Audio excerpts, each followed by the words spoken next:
Hello everyone, I'm very glad that you listened to my story. Please give me a follow and like the video if you enjoyed it. Feel free to comment and provide feedback so I can improve the sound quality. Yes, I will now continue the unfinished story. Chapter 16 Inside the Imperial Palace.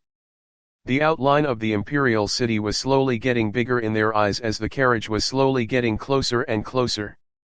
After 3 more hours they had arrived in front of the gates, and Shun Long could see that the city gates and the walls were even higher than the Blue Forest City's walls. There were guards standing on the front collecting a fee from everyone who wished to enter. Each person needed to pay 1 gold coin, while each carriage had to pay an extra 10. 1 gold coin could feed a family of 3 for half a year in the Imperial City, but this was a paltry amount to a formation master like Shun Fang. The driver paid the city guards, and as soon as Shun Long's group entered the Imperial City, Shun Long and Shun Fang left the carriage. Go and book us 2 large courtyards in the Imperial Inn to spend the next 2 nights, Shun Fang ordered the driver, who bowed and left to go to the best inn of the city. The Imperial Inn was under the Imperial family. The prices in the inn were more than 10 times higher compared to any other inn in the Sky Fortune Kingdom, but their service and courtyards were the best in the entire kingdom. However, it wasn't just anyone that could enter the inn, only people with status like Shun Fang and their families could spend their night here. Shun Long and Shun Fang spent their next 2 days touring the imperial capital since it was Shun Long's first time arriving here. They tasted the best foods and wines of every well-known restaurant in the city during the day, and Shun Long cultivated during the night. His focus was on refining the already created chi balls and bringing their quality on par with the 55th ball he had created. It was a process that required a lot of sweat and effort, but in these 2 nights, Shun Long had further refined 6 more balls of chi. His cultivation didn't advance with this, but his strength was advancing really fast. Shun Long estimated that when he finished refining all the balls of chi and entered the 7th rank of chi circulation, he could probably even beat a middle stage rank 9 chi cultivator.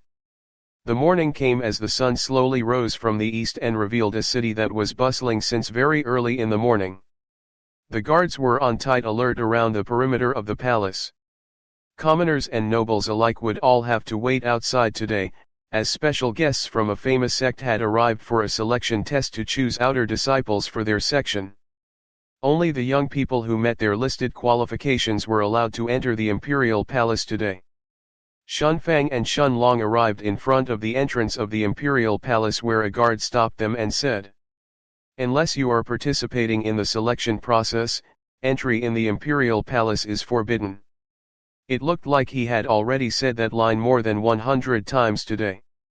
Shun Long ignored the guard and turned to face Shun Fang as he said, "Father, I'm going." Shun Fang's eyes were proud inside but also slightly red. "What are you waiting for? Just go," he said in an impatient tone that was trying to hide his embarrassment. Shun Long smiled as he turned around and walked towards the guard. Then he revealed his aura of a middle rank 6 chi condensation as he ordered the guard. "I am here for the selection test of the floating cloud sect, lead the way." The guard was astonished and a bit angry at the same time that a kid dared to be rude to him, an imperial guard, especially a kid with a much lower cultivation than him when he himself was at the early rank 9 of chi condensation, but he couldn't do anything about it.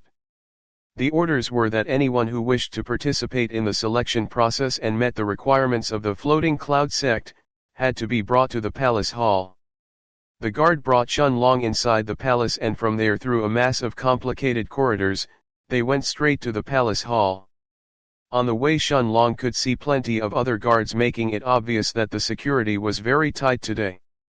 There were even a few Earth-grade guards that were holding their positions when they headed deeper inside the palace.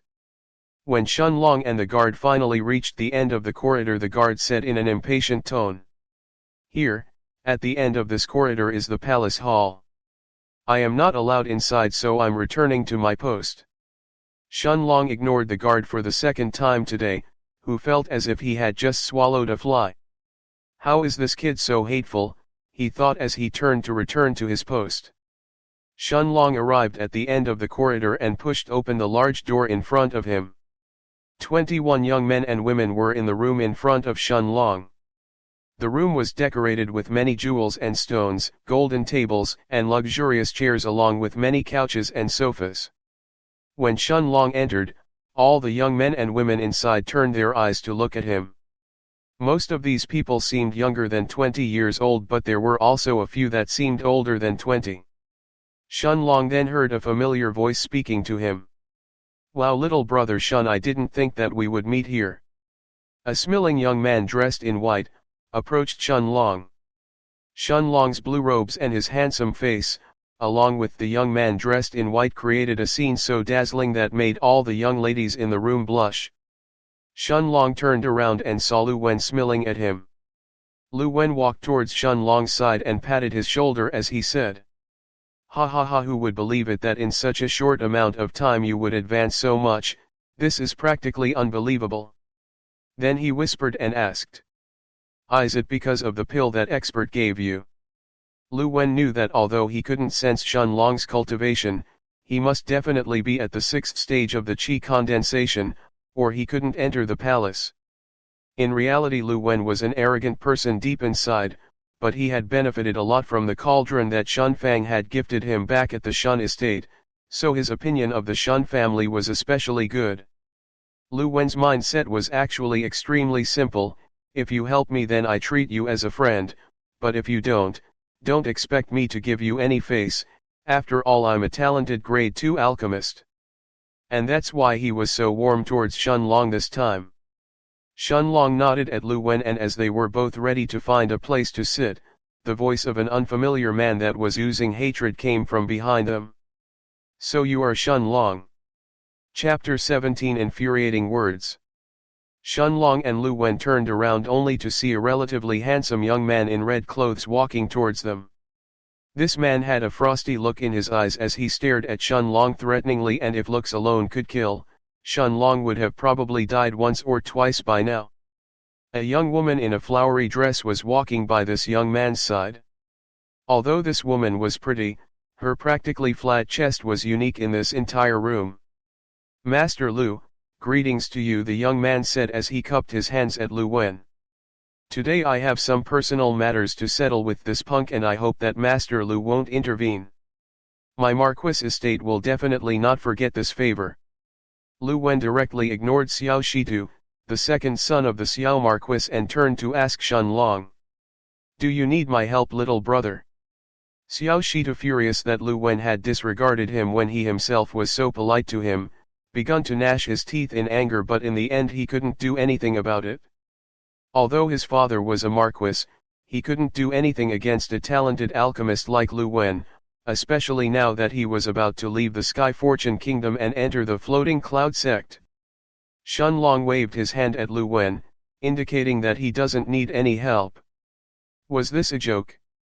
Why and when would he ever need of other people to take care of his business for him? Of course, Shun Long had recognized the young woman by this young man's side as Lin Wu. There wasn't any other woman he had met so far that had such a small chest. While the young man by her side was the second son of the Xiao Marquis of Sky Fortune Kingdom, Xiao Shitu. Although Shun Long hadn't met the man before, he had heard that this person was one of the two geniuses of the Xiao Marquis estate. If you are asking for a beating then you can't blame me, Shun Long thought, as he imitated Xiao Shitu's tone and Lin Wu's arrogant and straight posture as he first looked at her and said, "Hey small boobs, I almost thought that you were a man there for a second.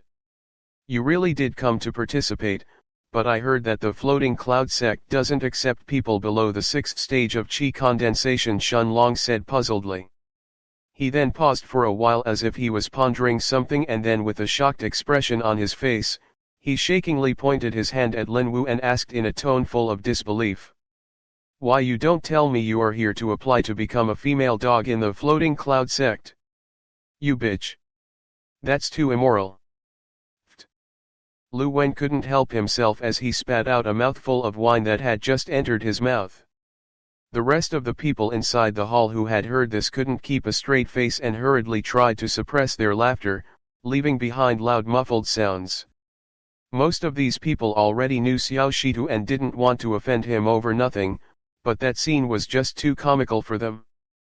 Fuck you Shunlong. I am already an early rank 6 cultivator, you are the female dog. Linwu shrieked at Shunlong. Of course Shunlong could tell that Linwu was already an early rank 6 cultivator. To have gone from the early rank 5 straight into the early rank 6 in just a month, her tiny Lin family wasn't enough to help her do something like that.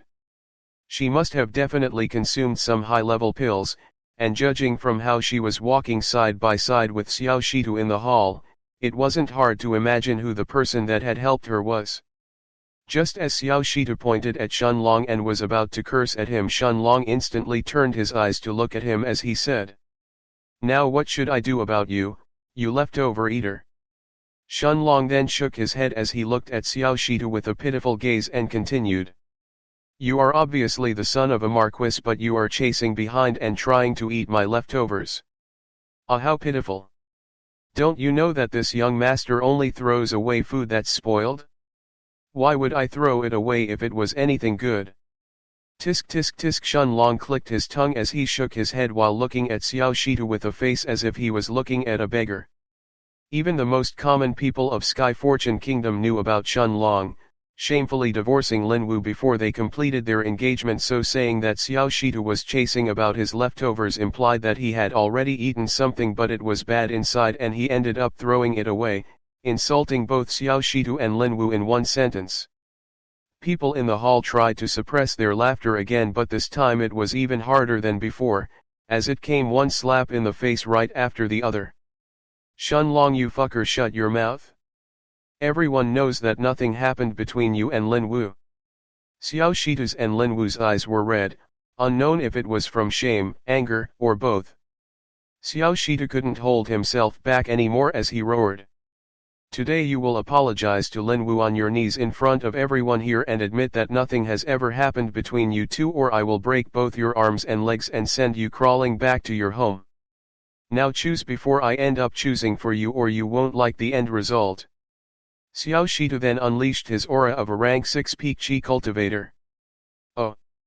Shunlong's eyes instantly turned cold. He would never take threats from other people lying down like that. His oath was to become strong enough so others wouldn't be able to ever trample on him, so why would he back down when others provoke him so blatantly? Shunlong moved towards the empty space at the center of the hall. His chilly eyes looked straight at Xiao Shitu, as Shunlong said in an apathetic voice that made people's hair stand on edge. "Come and show me how you will break my arms and legs today." He then released the aura of a middle stage rank 6 chi cultivator and people in the room started to feel suffocated from its density. Chapter 18, The Monarch's Domain. Shunlong unleashed his aura of a middle rank 6 chi cultivator and most people in the hall instantly started to feel suffocated. The person who had it the worst was Xiao Shitu, as he felt the brunt of Shunlong's aura directly. Shunlong's aura was just too pure compared to Xiao Shitu's, and that created a natural form of suppression. He had refined 8 out of his current 55 chi balls, which made the energy inside them even purer. But the most important thing that made his aura this terrifying was the hint of heavenly energy that he had absorbed from the Golden Book. Even the 3 people that were already in the earth level, Lu Wen included, could sense this feeling of suppression, but they could easily resist this by circulating their chi inside them. Xiao Shitu really hated Shunlong right now, but he hated himself even more for becoming afraid after sensing his opponent's aura. When Xiao Shitu saw that his opponent was just a middle rank 6 while he was already a peak rank 6 chi cultivator himself, what he felt turned into rage and humiliation. He circulated all of his chi inside his body, and burst it out of his body, forcefully removing that horrible feeling of suppression that was plaguing him. Xiao Shitu laughed as he said, "Ha ha ha, Shunlong, is that all you have? In that case prepare yourself, I will make you." In an instant, everyone and everything in the room turned still. Only the 3 early Earth rank experts could move, but obviously much slower than before, and it was obvious that they had to expend quite a bit of their energy to do so. This was a technique that had appeared in Shunlong's mind 2 days ago when he had created the 55th ball of chi through the Monarch's hourglass. This was the first time that Shenlong was testing this technique in a real battle, and as soon as he activated it, two words instantly appeared in his mind. Monarch's domain. This name was truly accurate. As soon Shenlong activated this technique, he could feel from inside him the transparent figure of an hourglass that only he himself could see, slowly expanding and covering the entire palace hall. Inside this invisible hourglass, time obeyed Shenlong. Imagine this technique just like when Shenlong creates the figure of the monarch's hourglass to cultivate, but this time instead of creating chi balls and putting them at the top part of the hourglass where he stored his energy, he actually drawed energy from his chi balls and used it to sustain the monarch's domain. This technique truly was godly, especially if it could even affect Earth rank cultivators while he himself was only a rank 6 chi condensation novice. However, Shenlong had just understood the huge drawback of this technique. His chi was being sapped at an alarming rate to keep up with the consumption of the monarch's domain. Shenlong estimated that he could only keep the technique active for 6 breaths of time since its activation before running out of strength. Shenlong didn't waste any time as he walked in front of a terrified Xiao Shitu whose face was still frozen in a laughing state. Shenlong raised his right hand, and ignoring the terror that sprung up inside Xiao Shitu's eyes, he brought it down in full force. Slap! His right hand directly collided with Xiao Shitu's left cheek, sending him tumbling on the floor. His mouth was now flowing with blood as his left cheek and even his lips were suddenly swollen. This slap only contained Shenlong's physical strength, as he couldn't use any chi while maintaining the monarch's domain, or the technique would have collapsed before he even finished slapping Xiao Shitu. Shenlong's hand stinged a bit from the force of the slap of his. Xiao Shitu must really have a thick face, he thought. Shenlong stopped circulating the monarch's domain and the people in the palace hall could move again, but everyone stayed silent, as if they were still under the effect of the monarch's domain. Such was their shock and dismay that nobody had yet recovered from their terror. The feeling of being unable to move was truly daunting. I don't like threats, and I do not know how to bow my head to anyone or anything. You can't force me to do something I don't want to do, even if you were stronger than me, let alone you who is so much weaker in comparison that you were sent rolling on the floor with a single slap. The room was so silent that his voice echoed through the hall. Shenlong looked at Xiao Shitu disdainfully as he continued. Do not think for a second that I'm kind-hearted or that I won't dare to break your arms and legs just because your father is a marquis. You are simply not worthy of me putting my spot in the floating cloud sect at risk to deal with you. Shenlong's voice was placid but firm, when his tone changed all of a sudden and abruptly became chilly as he said. However, if you dare to provoke me again, then you can only dream of getting away with just a single slap at that time. Everyone in the hall was stupefied by Shenlong's astonishing display of dominance. Even the 3 Earth rank cultivators were unwilling to offend him after this display of power. Although they could probably beat him now, why would they offend a monster like Shenlong for someone like Xiao Shitu who they had no relationship with? Unexpectedly, the first one to react after Shenlong had finished speaking and turned away, was Lin Wu, who rushed to Xiao Shitu's side to support him. She knew that if she lost his support, there was no way she could live a good life in the floating cloud sect. All of a sudden the main doors of the palace hall opened, and an old man with black clothes along with 2 young men and 1 young woman dressed in yellow arrived at the hall, all with the same insignia on their chests. Behind them was the crown prince of the Sky Fortune Kingdom, who bowed flatteringly to the old man leading the group and said as he gestured towards the palace hall. Senior Liu, these are the young men and women from my Sky Fortune Kingdom who passed your requirements and wish to join the floating cloud sect. Nobody dared to talk in front of Senior Liu, whose gaze swept everyone inside the hall. Everyone inside the hall had stood up. Nobody dared to remain sitting in front of the senior from the floating cloud section. Senior Liu's gaze planted itself on Lu Wen, who showed a rare smile as he took a step forward and bowed as he said, "Greetings, Uncle Cheng." Chapter 19 Connections. Senior Lu's real name was Lu Cheng, and from the looks of things he probably had a close relationship with Lu Wen, or else Lu Wen wouldn't have called him uncle. Lu Cheng walked into the hall and he patted Lu Wen's shoulder as he said, Good kid, it's time for you to return home. Everyone around them was stunned, but the most stunned of them all were the 3 disciples that followed Lu Chang. They didn't understand how Lu Chang could have an acquaintance in such a backward place like the Sky Fortune Kingdom. The 3 of them were all outer disciples of the Floating Cloud sect, and as they traded some stealthy glances between them, it was the young woman who respectfully walked up and cautiously asked, "Elder Lu, you happen to know this young man from the Sky Fortune Kingdom?" Only now did the people in the hall understand that this senior Lu was actually an elder in the Floating Cloud sect. Usually, outer court disciples didn't have the qualifications to freely speak to elders of the sect, especially like this when this woman directly asked Elder Lu about his relationship with this young man, but since they could all see that Elder Lu was feeling very happy after meeting Lu Wen, the 3 disciples couldn't help but ask.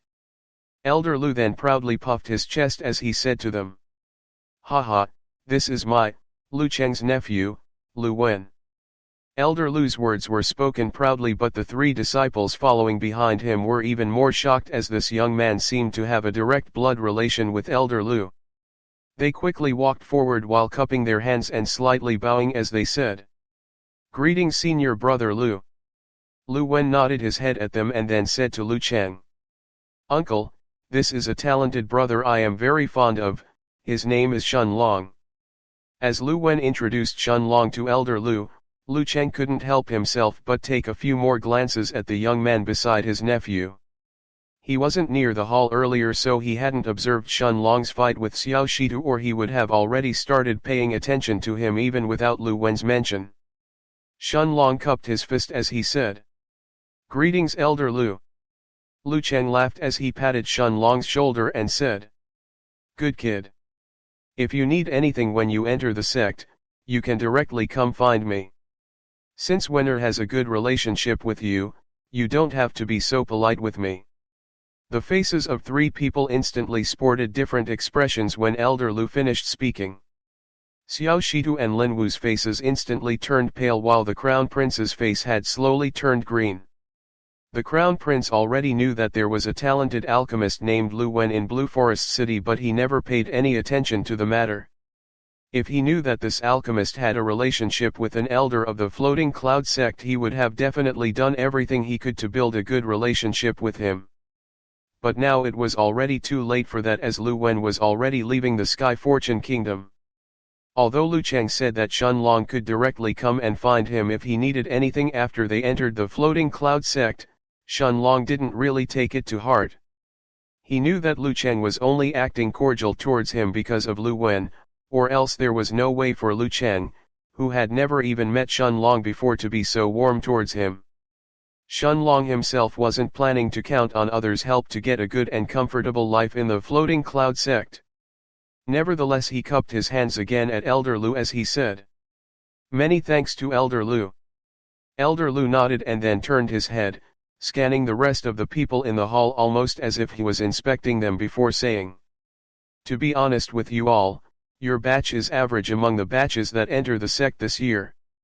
There is no one among you who particularly stands out to me as a genius, so I guess you will all be at the bottom of the sect when you enter. But there is one important thing you need to know before entering the section." Elder Lu's voice had been indifferent when he was talking, but it suddenly turned serious as he continued.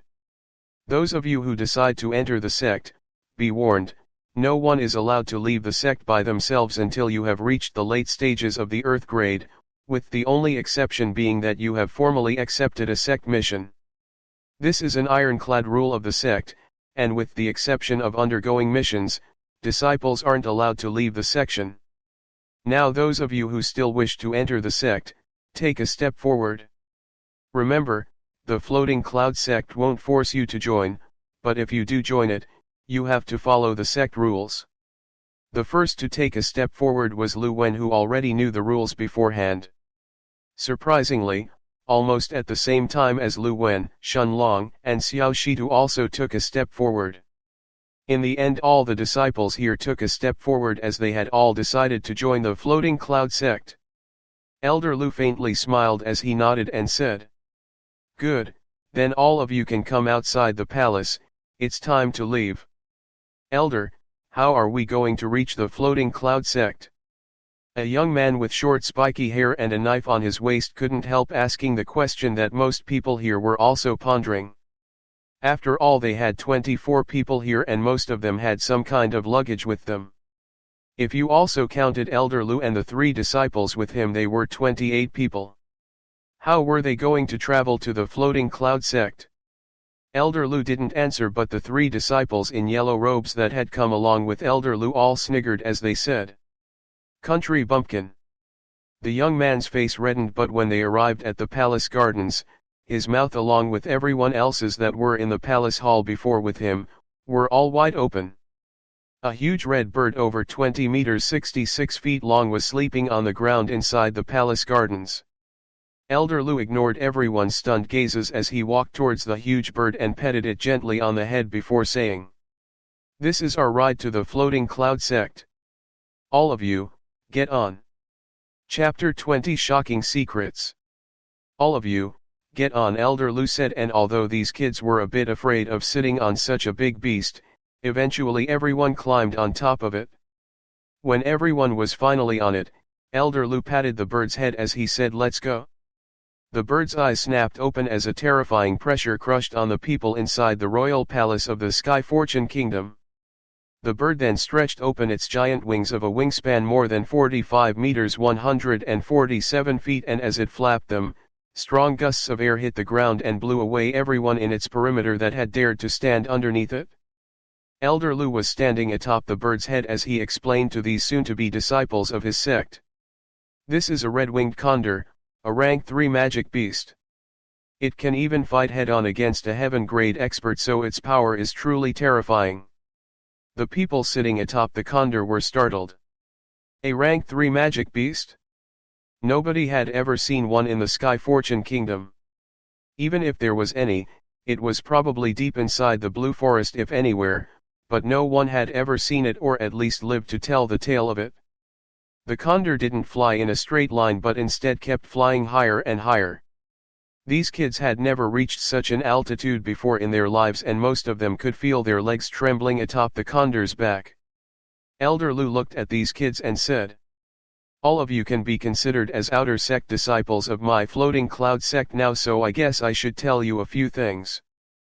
First of all, it is only now that you kids will enter the true cultivation world. Take a look at the scenery below you." The condor had already flown up so high that every person seated on its back had a panoramic view of the scene below them. When everyone looked down, they had noticed that the place they were looking at was so big and their altitude was so high that they couldn't even spot the Sky Fortune Kingdom anymore. Elder Lu then said, "Do you see this? There are over 170 kingdoms down there.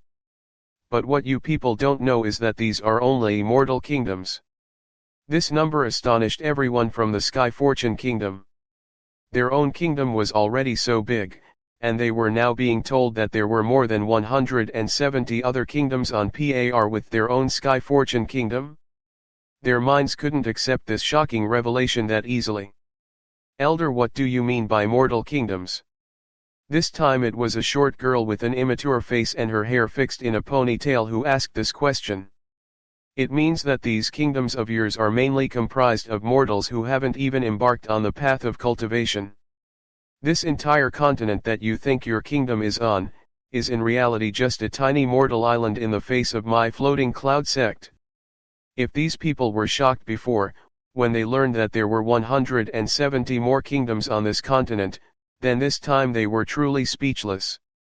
Even Shun Long was shocked, as his mind couldn't process yet the enormity of the floating cloud sect. Elder Lu then continued, sounding completely apathetic about it. "That's why I said that you will only now have the chance to actually enter the true cultivation world. My floating cloud sect is in charge of this island, and every 3 years we come down and search for the talented people of every kingdom, allowing them to become outer sect disciples." "Elder, may I ask, what do you mean when you say that you come down every 3 years, the spiky-haired kid asked again. Elder Lu then answered the question with a question of his own. "Have you ever wondered why there are so few heaven-grade experts on this island? Even your Sky Fortune Kingdom didn't have a single heaven-grade expert. Not just the spiky-haired kid, nobody there knew the answer to this question. Elder Liu seemed to obviously have expected that as he continued. Heaven-grade experts can fly, and they can also absorb the chi in the air around them when they cultivate. Earth-grade experts can absorb the chi from the earth, in a certain radius around them when they cultivate, whereas cultivators in the chi condensation grade can only absorb the chi in the air that comes in direct contact with their bodies. They can't actively seek chi in the air or in the ground as the heaven or earth grade experts do. When cultivators in your island reach the heaven grade, they will notice a barrier high up in the air. This barrier is the dividing line between the mortal world and the cultivation world. Aside from your island, there are many other islands in the sea, many of them belonging to other powerful sects similar to my floating cloud sect. When cultivators from any island reach the heaven grade and fly high enough up in the sky, they can use their energy and pass through the barrier, to enter the true cultivation world where my floating cloud sect and the other sects are. Shunlong was truly stunned this time. He didn't expect that he would learn such secrets so soon after leaving the Sky Fortune Kingdom. He now understood why the Crown Prince of a kingdom would act so subserviently towards the members of the floating cloud sect. At the same time, Shunlong also rejoiced in his choice to leave the Sky Fortune Kingdom and enter the floating cloud sect. Shunlong had sworn to become strong enough to protect his own life, never allowing others to control him, but if he had chosen to stay in the Sky Fortune Kingdom, wouldn't that mean that he allowed the floating cloud sect to have absolute control over his life? If they could control the Crown Prince, then they could definitely control everyone else in the kingdom. The red-winged condor finally arrived at the place where the barrier was located in the sky. He stopped in front of it and Elder Liu suddenly warned everyone. "Prepare yourselves." Shunlong grabbed the condor's feathers tightly as he could sense it gathering its energy. A few breaths later, the red-winged condor's wings were shining brightly with a red light as it exploded forth with an astonishing amount of speed, instantly piercing the barrier. Chapter 21 Arriving at the Floating Cloud Sect. As soon as the barrier was pierced, Shunlong didn't hear any crashing sound but an enjoyable feeling rushed through his body. Earlier when they were above the clouds, the pressure from the high altitude had even made the Earth-grade experts feel some annoyance, let alone the chi condensation rookies. Although Shunlong wasn't heavily affected by this pressure earlier, he had still felt some discomfort. But as soon as the red-winged condor pierced the barrier, every deep breath he took had the feeling of a gentle wave of chi, slowly inserting itself in his body. As soon as their group pierced the barrier, a blinding light suddenly forced Shunlong to close his eyes, and by the time he reopened them, Shunlong noticed that the scenery in front of his eyes had changed. A huge city had appeared in the distance in front of their group and the red-winged condor was heading straight at its direction. "Have you noticed yet?" Liu Wen asked. Shunlong nodded in understanding. "The aura truly is much purer in the air here compared to the Sky Fortune Kingdoms," Shunlong answered. Liu Wen nodded at Shunlong's deduction and said, "But of course, otherwise wouldn't the cultivation world be just like the mortal world?" Liu Wen then paused for a bit before asking a sudden question. "Shunlong, what do you think about my uncle?" Shunlong pondered for a bit before saying, "From what I have seen so far, he seems to truly care about you. As for you though, you don't seem to like your family very much." When Shunlong finished his words, he saw a shocked expression on Liu Wen's face. "Actually, that wasn't hard to guess," Shunlong said. "When your uncle said that it's time for you to return home, I was right next to you and could see your reluctance." Shunlong stopped for a bit before continuing to say, "So my guess is that someone from your family wanted you to return home and you didn't have much of a choice but to listen to them." Sigh. Liu Wen didn't know what to say at this point. Shunlong, just from observing his reactions and body language, had already figured out most of his situation. Liu Wen took a deep breath as he said, "Actually, there is a huge struggle in my family over who will become the next family head of the house. I have a younger brother who is extremely talented and I also have an older brother who is very smart as well as strong. They both want the position of the family head, while I am not interested in it. That is why I decided to leave my home 3 years ago and descend to the mortal world while I study alchemy. However, my father ordered me to return home with this selection process, and he said that in the next 3 years he will pass the position of the family head to one of my brothers. Originally I objected, as returning home would only mean that I would have to be involved in my brother's struggle, but in the end, I didn't have a say in this matter, so I had to come. Shunlong didn't ask anything about Lu Wen's family from the start. He didn't want to involve himself in their family struggle, as he had already understood the gist of it even without Lu Wen explaining anything. Lu Wen then left behind one last sentence before heading towards his uncle, who was sitting at the head of the red-winged condor. If you need my help inside the city, you can always find me at the mystifying fragrance pavilion. Shunlong was about to ask something when Elder Lu's voice was heard. Soon we will be arriving at the floating cloud sect. First off, I'm sure that many amongst you have brought plenty of gold coins with them. When Elder Lu finished his sentence, plenty of people puffed their chests proudly, wanting to show off, as they had already prepared thousands and thousands of gold coins. Elder Lu didn't praise them as these people had expected. Shunlong even noticed the traces of a mocking smile on his face as he said, "Let me explain some things beforehand, or you may find yourselves feeling lost when we arrive in the city. First of all, my floating cloud sect is this city." Everyone was speechless until one person suddenly asked, "Elder Lu, do you mean that the floating cloud sect is located inside the city?" Elder Lu looked at him with contempt as he asked, "Is it that this old man didn't make himself clear, or that your ears are useless, kid? My floating cloud sect isn't inside the city, it is the city. The entire city belongs to my floating cloud sect, and everyone inside is a member of the section." Everyone's jaws dropped to the ground. Only now did Shunlong understand the reason Lu Wen told him that he could find him at the mystifying fragrance pavilion. That's because the entire city belonged to the floating cloud sect.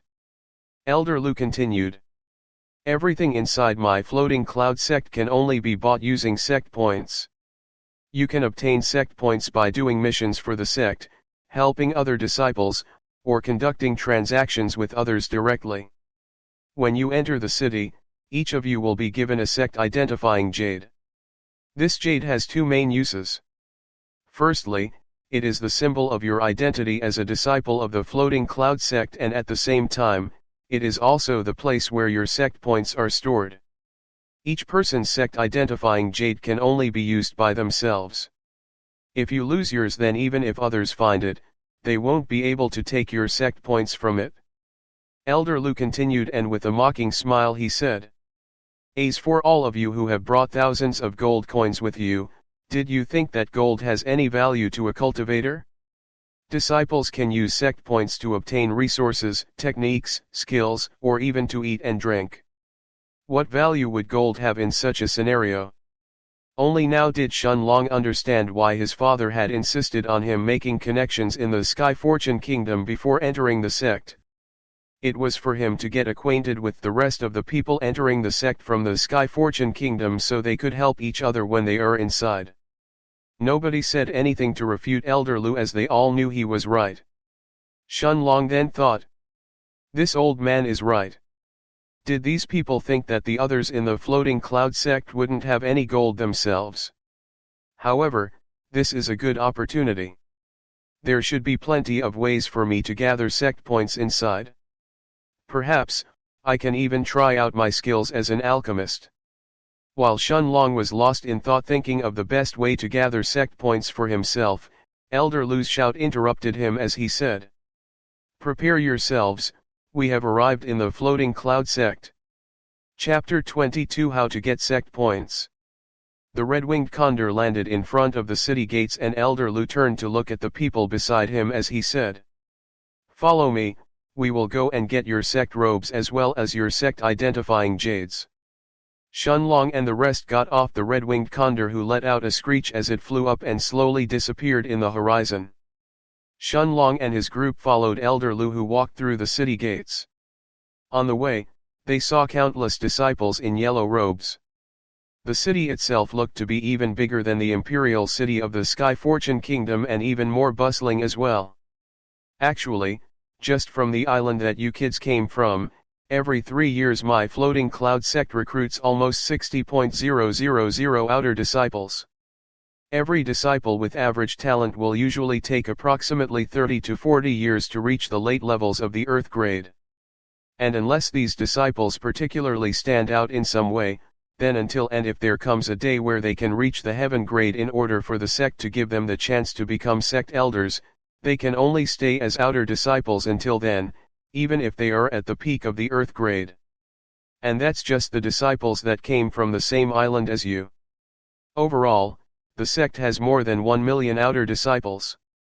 Shunlong was shocked as he thought inside that this is not a sect but a small kingdom instead. Elder Lu guided them deeper inside the city as he continued explaining. The city is called the Floating Cloud City and it is divided into 2 parts. The outer city where you disciples will stay and the inner city where the inner disciples and the elders of the sect reside. Inner disciples and elders do not meddle in the affairs of you outer sect disciples, but that also means that you have only yourselves to count on if you get in trouble with other disciples. However, murder in the Floating Cloud City is forbidden unless it is in the arena, so you don't have to be afraid of getting killed over minor things. As Elder Lu was speaking, they had already arrived in front of a huge building with 2 big words written on it. Administration Building. Elder Lu then explained as he headed inside. This is the administration building and it is also the most important place in the entire outer city. This is where you will get your disciple robes as well as your sect identifying jades. Administrator Feng will explain the rest to you. The administration building had 5 floors, and Shunlong noticed that each floor was as wide as a football stadium. By the time they arrived on the 3rd floor, a middle-aged man wearing black robes similar to Elder Lu's had come out to receive their group. Elder Lu cupped his hands at Administrator Feng as he said, "Administrator Feng, this is the recent batch of disciples that I was in charge of. Now that I have delivered them to you, this old man will take his leave, I hope you don't mind." Then Elder Lu grabbed Lu Wen from his left arm as he said, "Kid, you are coming with me now." He then looked at the 3 disciples that had followed with him when he descended to the Sky Fortune Kingdom and said to them, "You 3 can go collect your rewards for this mission." He then grabbed Lu Wen and disappeared from the room like a gust of wind. Administrator Feng seemed to not mind Elder Lu as he looked at Shunlong and the rest before saying in a deep voice, "I assume that Elder Lu has explained to you the most important things regarding the city." Then by waving his left hand he magically took out 30 or so yellow robes as he said, "These are your outer sect disciples' robes. You are required to wear them inside the sect, as they prove your identity as an outer disciple. Remember, sect robes are also a classification of your status inside the sect. Yellow robes are the outer sect disciples, green clothes are the inner sect disciples and black robes are the sect elders. A sect elder or an inner sect disciple will not come to the outer city and outer sect disciples are also forbidden from entering the inner city. There are always some exceptions however, for example, my administration building. All of you, come and take a sect identifying jade." Then, Administrator Feng pointed at a desk beside him where a pile of crimson-like jades were arranged in rows. Shunlong walked forward along with the others and as his hand touched the red sect jade, a cooling feeling rushed through him. Administrator Feng said, "Circulate your qi and send a strand of it to your jade to bind it." As soon as Shunlong had binded his sect jade, he sent inside his spiritual energy to examine it and noticed a number inside the jade. 30. In your jades, you will all see a number if you send your spiritual energy inside. This is the number of sect points that the sect gives to all the newly accepted disciples. Administrator Feng's voice was heard as he continued to explain. This is the only time the sect will ever give you sect points for free. Remember, sect points are your resources in the sect. Without sect points, you can't do anything.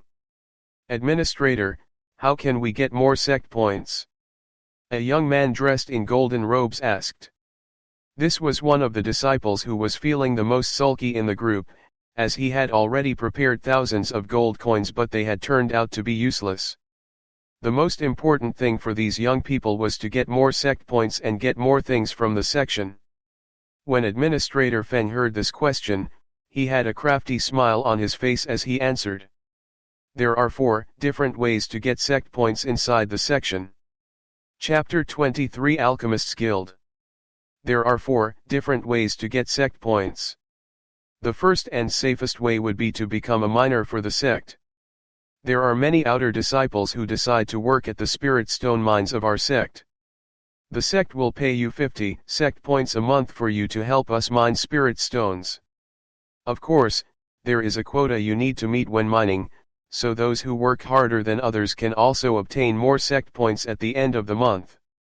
Shunlong wondered for a second whether his triangular-shaped stone was some kind of spirit stone, but he quickly discarded the idea.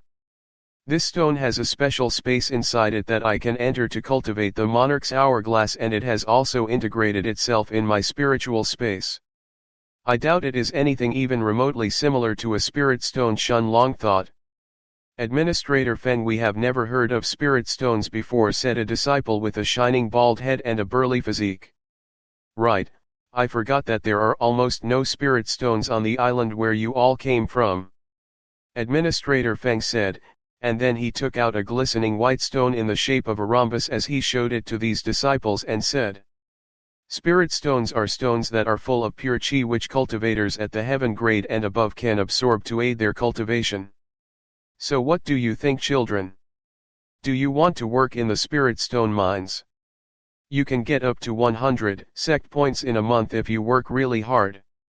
When Administrator Feng finished his sentence, he looked like an old man trying to tempt a child with candy, but the look on his face only served to frighten these disciples. The young girl with the ponytail then asked him nervously, Admiral. Administrator, 3, isn't there any other way for us to get sect points? Only then did Administrator Feng notice that most of these kids were already frightened by him. Tisk cowards, he then clicked his tongue disdainfully as he said. There are 3 other ways to get sect points, but they are not as profitable for you as the spirit stone mines. Administrator Feng tried to throw his bait once more before saying. The second way would be to help an alchemist or to be one yourself. But that would probably not work for any of you. Alchemists are rich and they could always use some help to finish their pill refinement a bit faster. There are even some rank 3 bronze alchemists that were looking for helpers the other day, but their requirements are of course for you to be an alchemist yourself. For a rank 1 alchemist, they would pay 20 sect points a month, for a rank 2 it would be 50, while for a rank 3 alchemist to help them the price could go as high as 200 sect points for a month. When Shunlong heard this, his eyes shone brightly. Not because he wanted to help other alchemists, but because he was already planning to become one even before entering the floating cloud sect. Otherwise wouldn't all the information he had gotten from the Golden Book and all the pain he had suffered from it be all in vain? So far alchemists really do seem to be the most profitable path to follow if I want to gather sect points, but I should still probably listen to the rest of what this old man says. Administrator Feng continued. Aside from alchemists or the spirit stone mines, you can accept sect missions. Some of these missions are outside the sect and they require you to hunt some strong magic beasts or find specific herbs that alchemists may need, while the missions that can be completed inside the sect are usually requests for alchemists to refine specific pills that the treasure pavilion doesn't have. These are only some examples, as anyone inside the sect can put a request for a sect mission, but the rule is to first deposit the amount of sect points that you are willing to pay for your request to be completed in the administration building before your mission can be officially listed. However, I suggest that you don't visit the mission section just yet, as no one of you should be strong enough to undertake any missions right now. Lastly, you can apply to work in places like my administration building, the treasure pavilion, and others. Now, those of you that are interested in working at the spirit stone mines can stay behind. The rest of you leave. In the end, 11 out of the 24 people stayed behind to apply to work as miners in the section. Shunlong had decided to check the mission section that was on the first floor. What Administrator Feng had said earlier was correct, most of the missions were related to alchemists. After having a look at the listed missions, Shunlong rented a somewhat decent courtyard on an inn that was a few hundred meters away from the administration building before he decided to take a look around the floating cloud city. On the way, he saw a lot of street stalls, but instead of selling food like the street vendors in the mortal world would, this time it was the outer disciples of the sect, and they were selling everything a person could imagine. Shunlong saw swords, sabers, and spears for sale, and almost all of them had been engraved by runes from high-level formation masters, most of whom were at least of rank 3 in the bronze level. He even saw a saber from a rank 1 silver grade formation master for sale. The seller was a middle-aged looking man, probably around 45 years old, with arms as big as a person's thighs. The price he was asking for the saber was more than 1,000 sect points. Other stalls were selling medicinal ingredients, while some even directly sold medicinal pills. However, the cheapest item that Shunlong had spotted today was still above 50 sect points. Only now did he understand that the 30 sect points that the sect had given to him was truly a minuscule amount. Unknowingly, after walking for a long time, Shunlong saw that he had arrived in front of a huge building that was on par with the administration building in size. It had 2 gigantic doors that even carriages could fit inside, and 2 huge cauldrons placed on either side of the doors. There were 2 eye-catching words plated in gold at the top of the building that everyone inside the floating cloud sect respected: Alchemist's Guild. Shunlong hesitated for a second before walking towards those gigantic doors. Chapter 24: Conflict in the Alchemist's Guild. As soon as Shunlong entered the Alchemist's Guild, his nose was assaulted by the fragrance of freshly made pills. His body slightly twitched and his pores opened as if they were trying to breathe the medicinal essence in the air. A young girl around 18 years old approached Shunlong. Her aura was at the early rank 8 of chi circulation. Her face wasn't that pretty, but her big boobs and curvy buttocks made every young man who saw her feel a heat on his crotch. Her yellow robes were tightly wrapped around her body, accentuating her curves even further. As she bowed at Shunlong, her cleavage was partly exposed, which made Shunlong's body to start heating up as she said, "Welcome, junior brother. Do you need a cauldron or medicinal ingredients? My name is Jingfei and I am here to help you. Our Alchemist's Guild has everything you will need." In every important building, there were some cultivators responsible for receiving and guiding guests, and obviously this girl was one of them. Shunlong then said, "I am here to take the rank 1 alchemist examination." When he finished his sentence, the woman's expression changed into one of disdain as she said with a mocking look on her face, "Hey kid, do you know how many people take the rank 1 examination every day? More than 300 people. From those 300 people, less than 1% pass. Have you ever studied alchemy before? I can't be bothered with you, just scram to the reception over there if you want to apply for the examination." Her tone had changed all of a sudden from the friendly senior sister to an annoyed shrew, as if Shunlong was wasting part of her precious time. Shunlong said in an annoyed tone, "It's your job to guide guests, and yet you are this rude and irritable. Your face is unpleasing to the eye, to say the least, and your only redeeming quality is your body. Then again, I'm sure that I entered the Alchemist's Guild, not a brothel, so I'm not exactly sure what you are doing here showing your boobs to your guests. Sadly, I don't sleep with sluts. Who knows how many people have already used you down there. I wouldn't touch your filthy body even if you begged me." Then, without taking a second look at this annoying woman who had already ruined his mood, Shunlong walked towards the reception to register himself. Just then the woman behind him screamed as she said, "Wait. You are not allowed to take part in the examination anymore." Shunlong's eyebrows were raised as he looked at her, and his gaze suddenly turned cold and piercing as he was about to speak, but an authoritative voice was heard from behind him that said, "If she said you are not allowed to take the exam, then you won't take the exam. Scram out of the guild." An obese man around his 50s with a belly so big that he resembled a rugby ball appeared behind Shunlong and Jingfei. His clothes were white, exclusive only to alchemists inside the sect. The man wasn't exactly short, but because of how big his belly was, he truly resembled a rugby ball. "Alchemist Buledin," the woman exclaimed in an overjoyed tone as she rushed towards the man and linked her arms with his. Then she looked at Shunlong as she said in an impatient tone. "Didn't you hear Alchemist Buledin? He told you to scram, kid." Shunlong was extremely angry at this point. First, he comes to the Alchemist's Guild to take a test, then he gets verbally attacked by an aggressive shrew, and then a fat rugby ball had come to abuse him. Shunlong's eyes turned red as he unleashed his aura of a peak rank 6G condensation. This time he had truly unleashed his aura, unlike the time he fought with Xiao Shitu where he had only unleashed an aura in the middle of rank 6 in Qi condensation. Jingfei was happy that Shunlong was only at the peak of rank 6 as she hadn't used her spiritual strength earlier to probe him. Although she could feel a suppressive effect from Shunlong's aura, she didn't pay much attention to it as she was already more than a full minor realm stronger than Shunlong. She then walked forward as she said, "Elder Buledin, watch as I teach this kid a lesson." "What do you mean by Elder Buledin?" "Fei, how many times have I told you to simply call me Duyi? Don't worry, just let me take care of this brat for you," Alchemist Buledin said in an endearing tone, as the fat on his face jiggled every time he opened his mouth. However, Jingfei didn't listen to Alchemist Buledin as she rushed to attack Shunlong.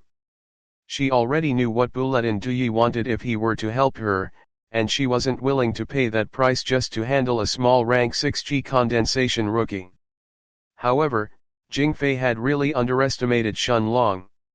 His aura had exploded and Jingfei was stopped on her tracks, but that wasn't the end of it. Shunlong then unleashed his Monarch's domain as well, but he didn't target Alchemist Buledin as he knew that their difference in cultivation was at far too big of a level to cover. Alchemist Buledin had an aura at the late stages of the Earth grade, the difference in both their quality and their quantity of their chi couldn't even be mentioned together. But Jingfei was a different matter altogether. In front of the Monarch's domain, with less than 2 minor levels of difference between them, she was incapable of even opening her mouth in front of Shunlong. Shunlong appeared in front of a terrified Jingfei who couldn't move a single muscle, and his left hand slapped down on her face with so much force, that as it fell on her cheek, bones were heard breaking from the impact. Alchemist Buledin's aura then completely exploded as he recovered himself from his stupor. He couldn't understand how could Jingfei be beaten so badly by Shunlong, but he knew that it was now his chance to get revenge for her as well as having her owe him at the same time. Buledin Duyi had arrived in front of Shunlong in the blink of an eye, as he clenched his hand tightly before punching Shunlong straight on his chest.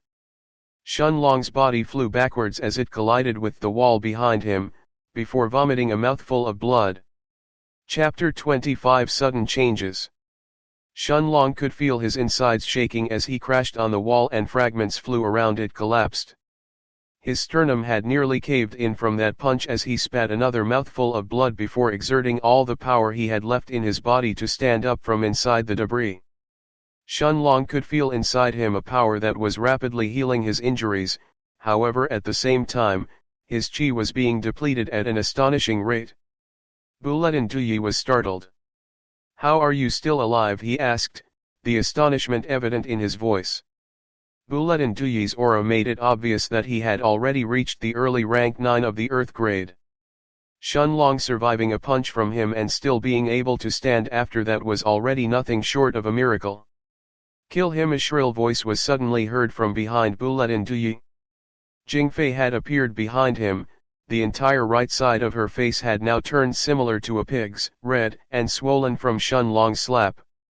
"I can't kill him inside the floating cloud city or the punishment I will receive will be too big of a price to pay," Buledin Duyi said regretfully. I will give you what you want, so kill him." Jingfei said venomously as she grinned at her teeth. "Ah, if you insist my little Fei, then I will take care of this kid for you," Buledin Duyi said as he looked at Shunlong and said.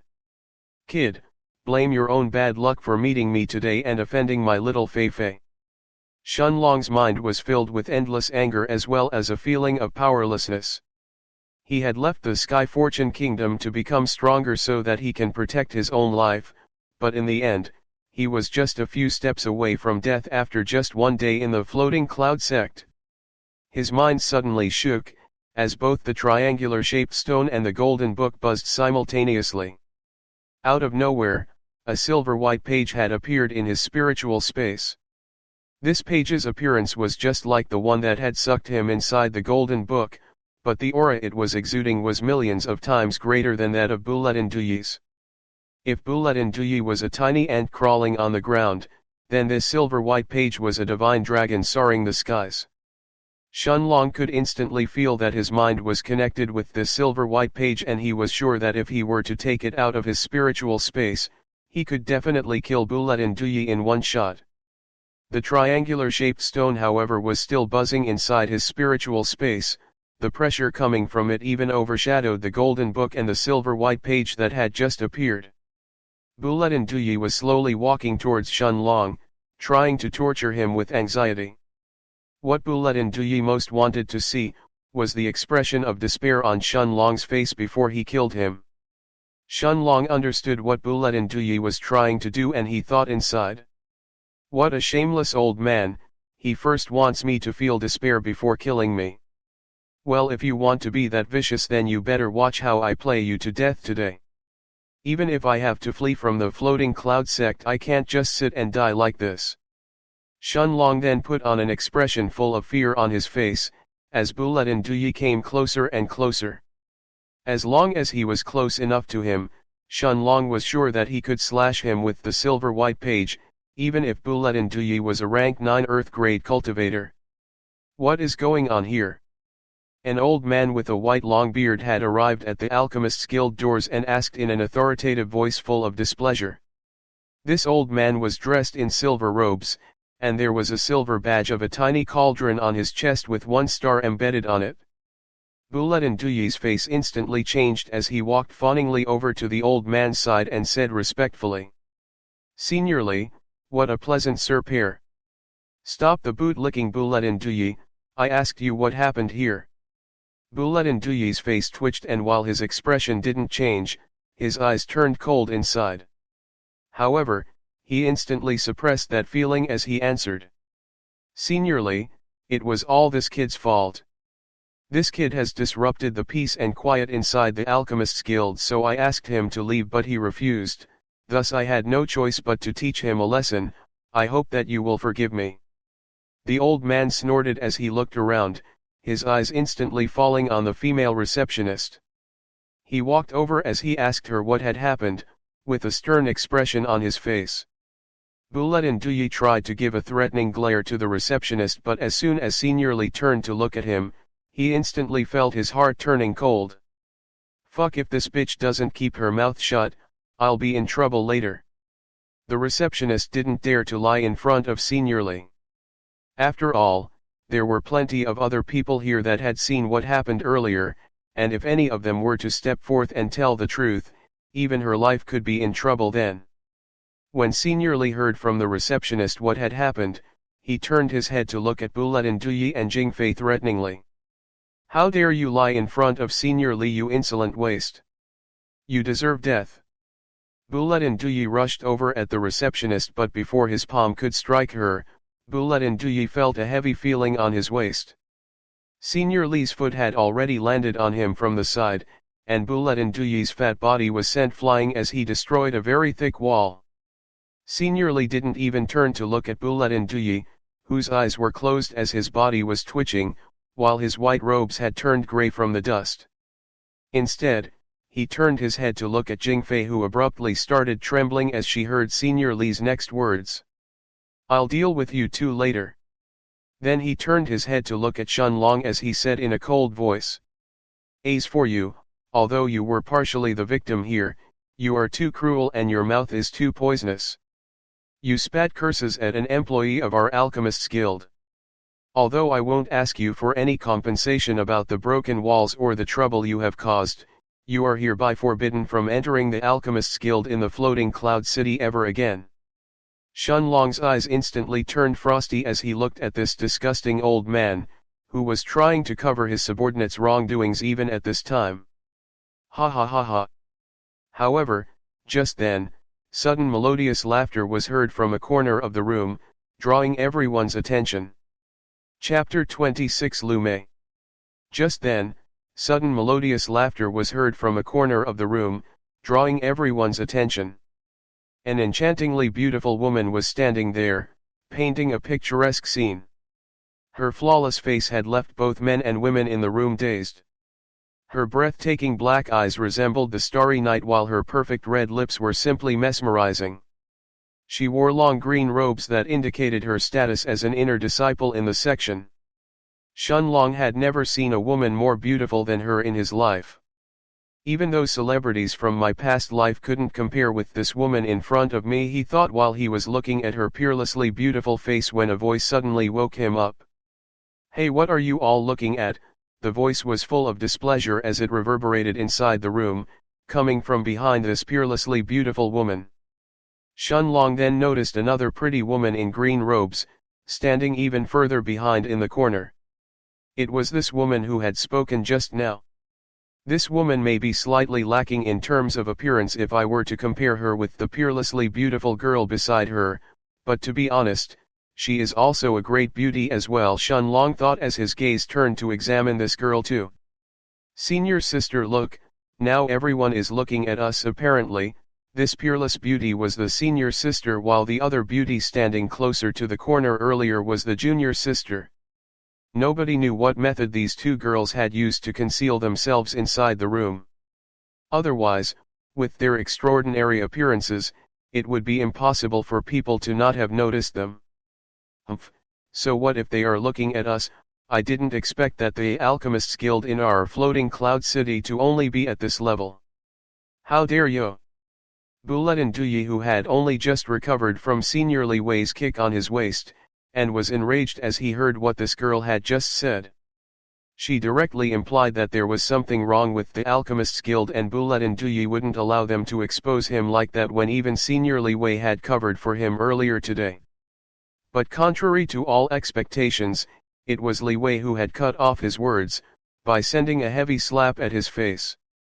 Before Bulletin Duyi could even react, Li Wei warned him in a threatening tone. If you speak one more sentence, you will have to collect your rolling head from the floor. Then Li Wei put on the best smile he could muster, and even though it looked like he was half smiling and half crying, he approached the two green-robed girls as he said, Miss Liu Mei and Miss Lan Jinjing, it is an honor for you to visit my Alchemist's Guild. Please forgive that ignorant idiot who is too blind to see who you are. If you wish to punish him, however, you can do so freely. I will definitely not object to it. Bulletin Duyi, whose heart was blazing with flames of rage, now felt like he had just been showered with a bucket full of ice. Shunlong was also speechless by how shameless Li Wei could be. These two girls must definitely have some extraordinary origins, or this shitty old man wouldn't be so polite to them, he thought. The junior sister of the two, Lan Jinjing, looked at Bulletin Duyi as she said coldly, for daring to speak like that to my senior sister, you deserve death. Lan Jinjing's eyes were bursting with anger and she looked like she was just half a step away from tearing Bulletin Duyi's body apart when Liu Mei stopped her and said, we shouldn't kill anyone inside the city, even if it is scum like this person, or we too would become the same as them in that case, Liu Mei said in a cold voice that didn't hide her displeasure towards Bulletin Duyi, before she turned her head to look at Senior Li Wei, saying, Mr. Li, you should allow this junior brother to participate in the test. Everyone inside the hall knows the truth about this matter and it could possibly affect your reputation. This junior brother only intended to take the test when this woman first insulted him, Liu Mei said as she pointed at Jingfei. Jingfei's face had turned completely white. She knew that these two stunning women were definitely inner sect disciples, and this time she was most likely doomed. Shunlong was also surprised. Liu Mei's bluntness astounded him. Nevertheless, he politely cupped his fists at her before turning and leaving the Alchemist's Guild. His meaning was obvious. Shunlong had refused Liu Mei's goodwill as this was a matter of pride for him. Since the Alchemist's Guild had kicked him out the first time, he wouldn't return even if Li Wei had begged him. Besides, all that he wanted to do this time aside from participating in the examination for the rank 1 alchemists, was to verify some of his theories about medicinal ingredients and see whether a few of his hypotheses were correct or not. But even without the Alchemist's Guild he could still do it, it would just take a bit longer to do it. Lan Jingjing was tongue-tied, it was the first time someone hadn't accepted her senior sister's polite intentions. People would usually rush to fawn over her, but this guy did the complete opposite. Liu Mei wasn't offended by Shunlong's refusal to her. It was actually the first time that a young outer sect disciple had piqued her interest, her sparkling eyes looking at Shunlong's lonely back as he walked out of the guild. Just as Shunlong had left the Alchemist's Guild, a big ball of meat could be seen rushing towards him. Shunlong instantly turned around and was about to curse Bulatin Duyi before turning to run since he couldn't beat him just yet, when he noticed that this person's shape was different from Bulatin Duyi's. If Bulatin Duyi was like a rugby ball, then this person resembled more like a football/soccer ball, since his belly was completely round. Despite being fat, this person had arrived in front of Shunlong almost instantly, as he panted a bit before saying, "Brother, you were really impressive back there," the fat person said as he pointed behind him at the Alchemist's Guild. Shunlong looked at this person who was also wearing green robes and thought, aren't the inner disciples supposed to all be in the inner city and only rarely to come to the outer city? Then how come I've already seen 3 today? This fat disciple then cupped his hands as he said, "My name is Fu Li and I'm from the inner sect. How can I address you, junior brother?" Shunlong was still on his guard towards this Fu Li, but he didn't sense any ill intentions from this person, so he too cupped his hands as he said, "My name is Shunlong." Just as Fu Li was about to respond, a familiar white-robed man approached them as he said, "Brother Shun, haha, what a coincidence. Will you accompany this elder brother for a drink at the Mystifying Fragrance Pavilion?" Chapter 27 Friends. The young man in white was of course Lu Wen. Fatty Fu, what are you doing here? I was just going to ask you the same thing. How do you know brother Shunlong? Asked Fatty Fu. Alright. Fatty Fu continued, "Brother Shunlong, let's go to the Mystifying Fragrance Pavilion. Just now I heard Lu Wen invite us, which means he is obviously going to pay. We need to order the best food and wine. Especially the Mystifying Fragrance wine, its taste is truly heavenly." Fatty Fu quickly started salivating as he thought of the food and wine in the Mystifying Fragrance Pavilion. "Hey Fatty, who invited you?" "I only invited brother Shun. As for you, take a hike. Don't even dream of having me pay for your meal or I'll go bankrupt." Shunlong smiled as he saw the two bantering like old friends while they were walking towards their destination. Although Fatty Fu seemed to be closer in age to Shunlong, he was still great friends with Lu Wen. After all, in the cultivation world, 10 years were nothing. When a cultivator reached the earth grade, they could already live for 500 years. Their group walked for almost 30 minutes until they finally reached a very large and luxurious building. The building wasn't as big as the administration building or the Alchemist's Guild, but it was definitely far more luxurious than both of them. After all, the previous two involved pills and administration of the city, while this one was probably the most luxurious building in the entire sect, the Mystifying Fragrance Pavilion. Shunlong, Lu Wen, and Fatty Fu all walked towards it, and as they got closer, Shunlong noticed that the gates of the pavilion looked like they were made from pure gold with many runic lines engraved inside. Lu Wen knew that Shunlong would be curious since it was his first time visiting the Mystifying Fragrance Pavilion, so he explained. "This metal isn't gold, but it's a formless liquid that only high-grade formation masters can create. It is first formed in a liquid state and the formation masters need to hammer it and create the runic inscriptions inside it before it has completely solidified its shape." Fatty Fu interrupted Lu Wen as he said, "The gates of the Mystifying Fragrance Pavilion are all created from this metal, and even a full-powered punch from a peak rank 9 Earth grade expert probably can't destroy it. After all, this gate requires at least a formation master of the silver level to CRE. Enough fatty, I will explain things, so wait until we get to our table first.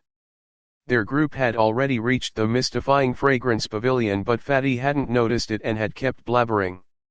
Lu Wen said to the waiter, "Bring us to the third floor and bring us 3 jars of mystifying fragrance wine." The waiter bowed as he brought them to the third floor and quickly brought over their wine. Fatty Fu then said to Lu Wen, "Wow, you really are willing to spend today, brother Lu. 6,000 sect points for 3 jars of wine, impressive. This little brother will be in your care in the future. Scram Fatty, next time you are the one paying for our wine. Today is an exception since I had to return home and I have been feeling so stifled that I couldn't take it anymore without drinking some good wine." Fatty Fu then asked, "Right, brother Lu, how did you meet brother Shun here?" Lu Wen and Fatty Fu both explained how they met Shun Long, and although Fatty Fu had expected such a normal situation, Lu Wen was astonished. "Did you really fight with Buletin Duyi?" Lu Wen asked Shun Long, disbelief coloring his face. Shun Long instead smiled self-mockingly as he said, "Fight? That shameless old man just punched me once, but I couldn't do anything to him and I almost died from that punch of his. But I will make sure to pay him back tenfold in the future." Although his insides had almost healed by now, and his chest had no injuries anymore, his chi was almost depleted at this point.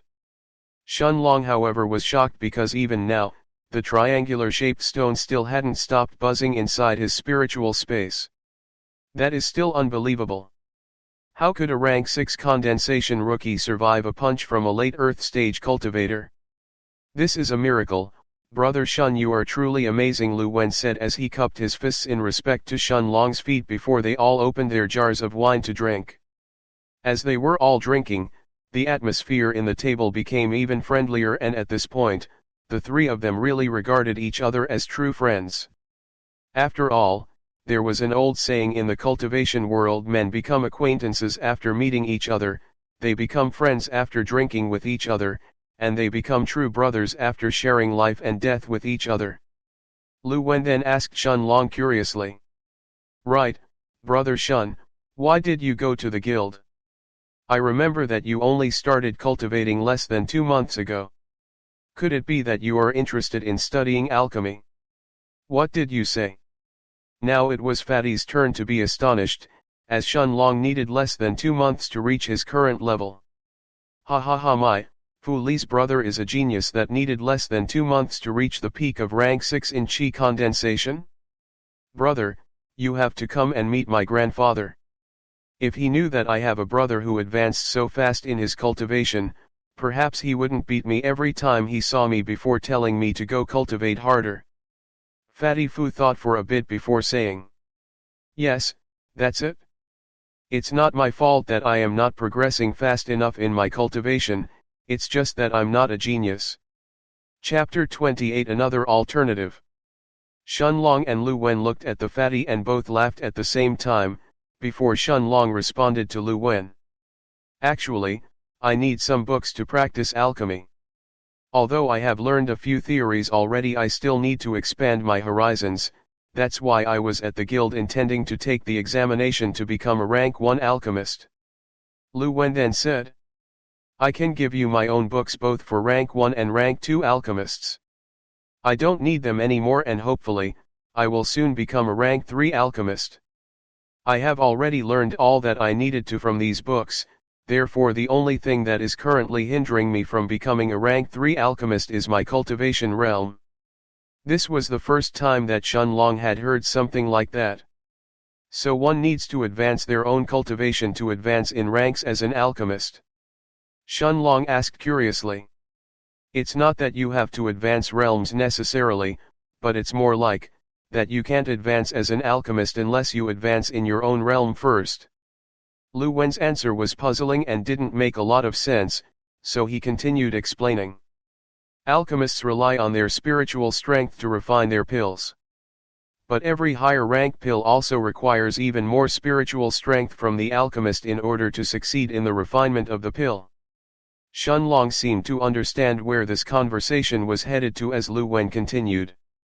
Theoretically, one can become a rank 1 alchemist at the early rank 1 stage in qi condensation, however, that is realistically impossible. There is no way for an early rank 1 qi condensation rookie to have enough spiritual strength to become a rank 1 alchemist.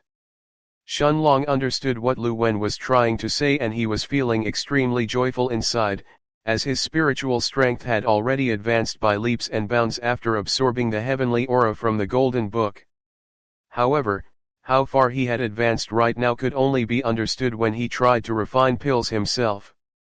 I am certain that even if I can't refine rank 3 pills yet, I can definitely succeed in refining rank 2 pills. Even Lu Wen is only a rank 2 bronze alchemist, so, wouldn't that put me at least on par with him if my guess is right? Lu Wen then continued. Usually, an alchemist advances 1 rank for every 6 ranks they advance in cultivation. For example, a person usually needs to reach rank 6 in qi condensation before they have enough spiritual strength to become a rank 1 bronze grade alchemist. That same person would then have to advance all the way to rank 3 in the earth grade before becoming a rank 2 bronze grade alchemist. As for becoming a rank 3 bronze grade alchemist, then that would require this person to become a rank 9 earth grade expert. Right now I am still at the peak of rank 3 in earth grade, however, my father told me that if I reach the middle stages of the earth grade before 3 months have passed, he will give me a golden eagle spirit nourishing pill. When Fatty Fu heard this, he almost choked on his wine as he asked Lu Wen in disbelief. Is that the same golden eagle nourishing pill that requires the core of a peak rank 3 golden eagle? That's a magic beast that even a peak heaven grade expert can't defeat in a one-on-one scenario. It also needs at least a rank 2 silver grade alchemist to refine it. Will your family really give something like this to you? Let alone giving it to you, where did you guys even find that? Shunlong was shocked when he learned the pill's origins, but Fatty Fu was even more shocked because he knew how rare this pill is. Even in the treasure pavilion in the city, one wouldn't necessarily find such a pill even after 10 or 20 years. This pill is actually in my grandfather's possession, and since he said that only I can have it as I'm the only alchemist in the family, none of my 2 brothers dared to object, or my grandfather would give the position of the family head directly to the other. After all, this is something that belonged to my grandfather to begin with. What right does anyone else in the family have to object if he wants to give it to me? It is also due to my grandfather's wishes that I returned back to the city from the mortal world. If I consume this golden eagle nourishing pill, then when I reach the middle stages of the earth grade, I would already be able to refine rank 3 bronze grade pills. So Brother Shun, you don't have to refuse these books as they are already useless to me. Lu Wen then finished his sentence and waved his hand as 5 different books appeared from thin air. Shunlong had already seen the use of a spatial ring back when Administrator Feng had first used his own. Damn, how convenient, Fatty Fu mumbled, and Shunlong nodded his head in agreement. Shunlong then accepted the books before asking, Brother Lu, where can I find medicinal ingredients in the city? Originally I was planning to buy some from the Alchemists Guild, but there have to be other places as well in the floating cloud city, right? Lu Wen didn't answer Shunlong's question. Instead Shunlong noticed that he had turned to look at Fatty Fu, before the fatty stood up from his chair and puffed his chest out proudly. Then Fatty Fu put on a well-pleased smile as he looked at Shunlong and said in a satisfied tone, Actually, this brother here works for the biggest auction house in the floating cloud city, the Treasure Pavilion. Our Treasure Pavilion not only conducts auctions every month, but it also has access to a huge supply of medicinal ingredients. Just tell me what you need and this brother will definitely get it for you as long as it is within my abilities. Then Fatty Fu stopped talking for a bit before calculating something with his hands. After that, he embarrassingly raised 3 fingers before saying to Shunlong, Right now I can only help you this much, brother. Chapter 29, Sect Points and Medicinal Ingredients. Lu Wen looked at Fatty with disdain as he asked, Fatty, you only have 3,000 sect points. Fatty Fu replied embarrassingly. I'm almost out of sect points for this month, but I will definitely have more next time. At least this much, he said as he then raised all 10 fingers, proudly showing off. Shunlong understood that both Fatty Fu and Lu Wen were both very willing to help him. Shunlong's relationship with Lu Wen had only started because of his father's goodwill to gift him a good cauldron, but it evolved into something much purer. It was something that Shunlong had never experienced before. This unconditional friendship, this, was also what brotherhood actually felt like. Things were the same with Fatty Fu. He was a simple-minded man. If he liked you, then you would know it, whereas if he hated you, he wouldn't even hesitate to kick you twice when you are down and struggling. Shunlong now genuinely understood that from today onwards he would have two people by his side who could very well be called his brothers. Although this wasn't a brotherhood forged between a life and death situation, Shunlong knew that they genuinely treated him like a brother, and he would do the same. Shunlong and Fatty Fu could both accept Lu Wen paying for the wine this time, and they would pay the next time, be it in the mystifying fragrance pavilion or in some other place. This kind of thing wasn't calculated by sect points between brothers. Sometimes you pay for them when you go out, while sometimes they pay for you. However, Shunlong would never accept charity from anyone, not even from his friends or his brothers. Especially because something like that could damage their relationship. A relationship involving profits was never pure after all. Therefore Shunlong said, "Right now I only want to know whether I'm suitable to practice alchemy or not to actually train to become an alchemist. I can see how my refinement process goes and decide in the future if I truly want to become an alchemist. Also, don't speak about giving me money again. What I want to know is this. I need honey fruit, blue stripped grass, 5-leaf giant flower, and grizzly growing root, 10 sets of these. How much would they cost in the treasure pavilion? Don't even think about lying to me, or when I find out, we will definitely not call each other brother by then." Fatty Fu sighed and then he calculated for a bit with his hands before saying, "These are all rank 1 medicinal ingredients and incredibly common at that.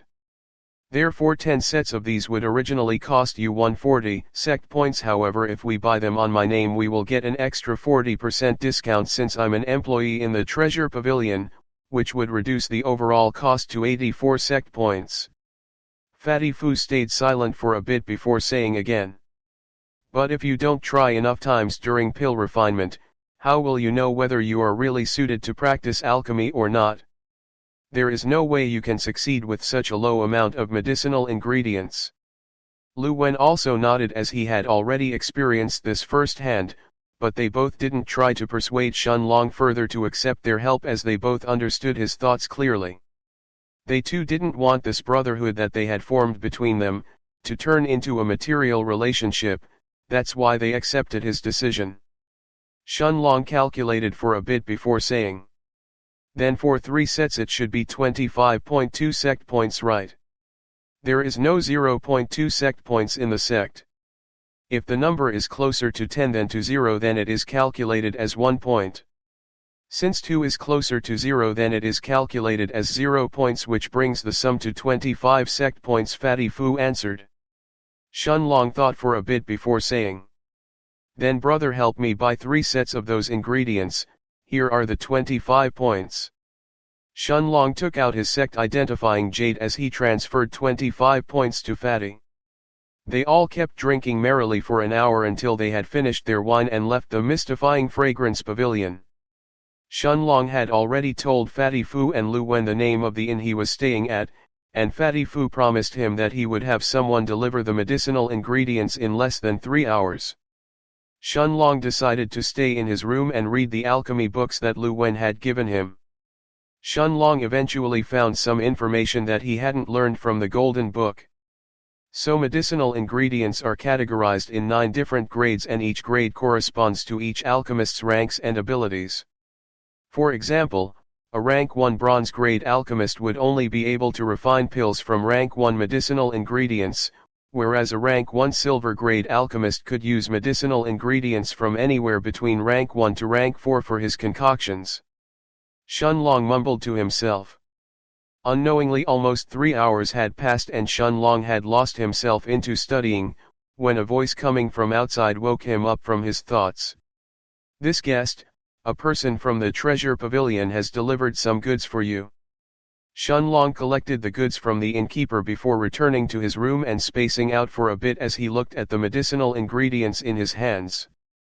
Then he sighed as he thought. This is make or break now. I already spent 25 of my 30 sect points for these 3 sets, and I have also already paid the innkeeper 4 sect points to reserve this courtyard for the rest of the month.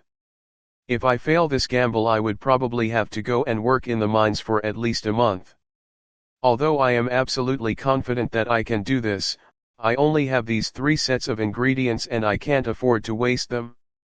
Shunlong then tried to calm his mind before starting his first attempt in pill refinement, when the triangular-shaped stone in his spiritual space quieted down.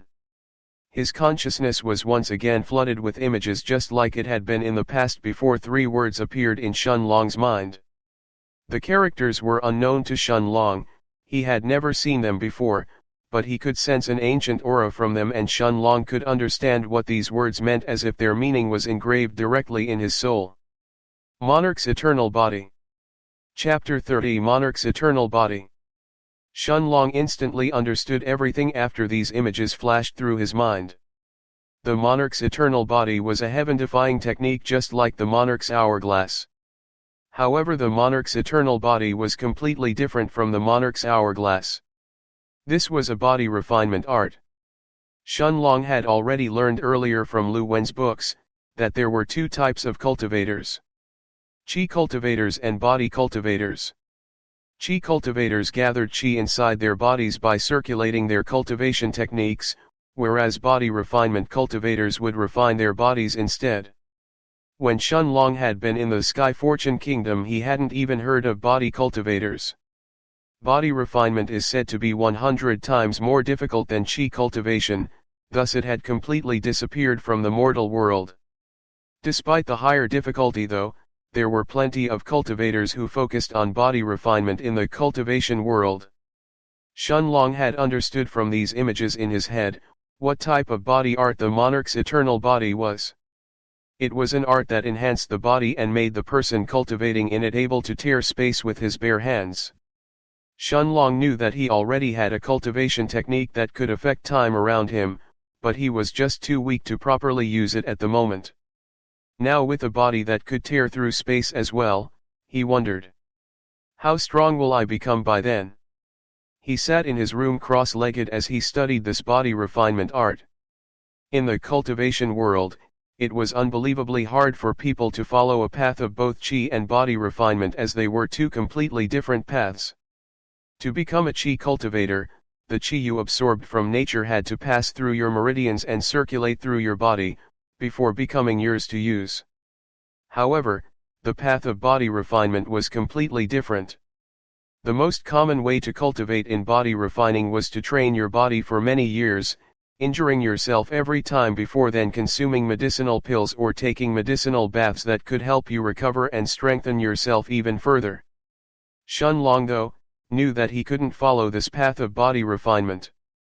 Firstly, he didn't have enough time to do so as that would require many years to succeed, and secondly, the Monarch's Eternal Body was completely different and couldn't be trained in such a way.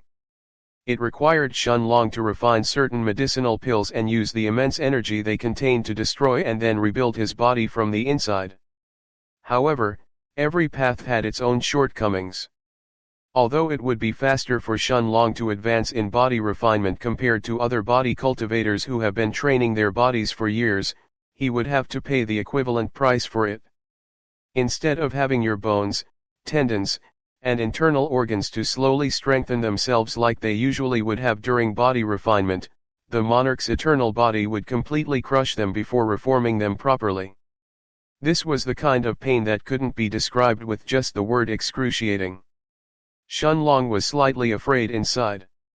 The smallest misstep could cause him to die this time. After taking a deep breath, he seemed to have realized something as he mumbled. Now that I think about it, this all seems to be just parts of a bigger whole. First I had to cultivate in the Monarch's hourglass to have enough chi in my body as well as become a chi cultivator. Then, when my chi reached a certain level, the golden book sucked me inside and almost killed me when it filled me with all that information.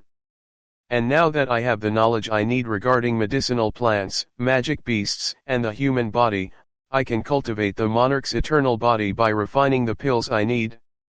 Could it be that the optimal path to follow is this double way of cultivating both in chi and body refinement? Even if it isn't, I still can't pass on such an opportunity. I have to at least try to cultivate in the Monarch's eternal body as soon as I can gather the medicinal plants I need for it. For now though, I should start with becoming more proficient in alchemy. Then Shunlong took out the 3 sets of honey fruit, blue stripped grass, 5-leaf giant flower, and grizzly growing root that he had purchased with Fatty Foo's help and sat down cross-legged.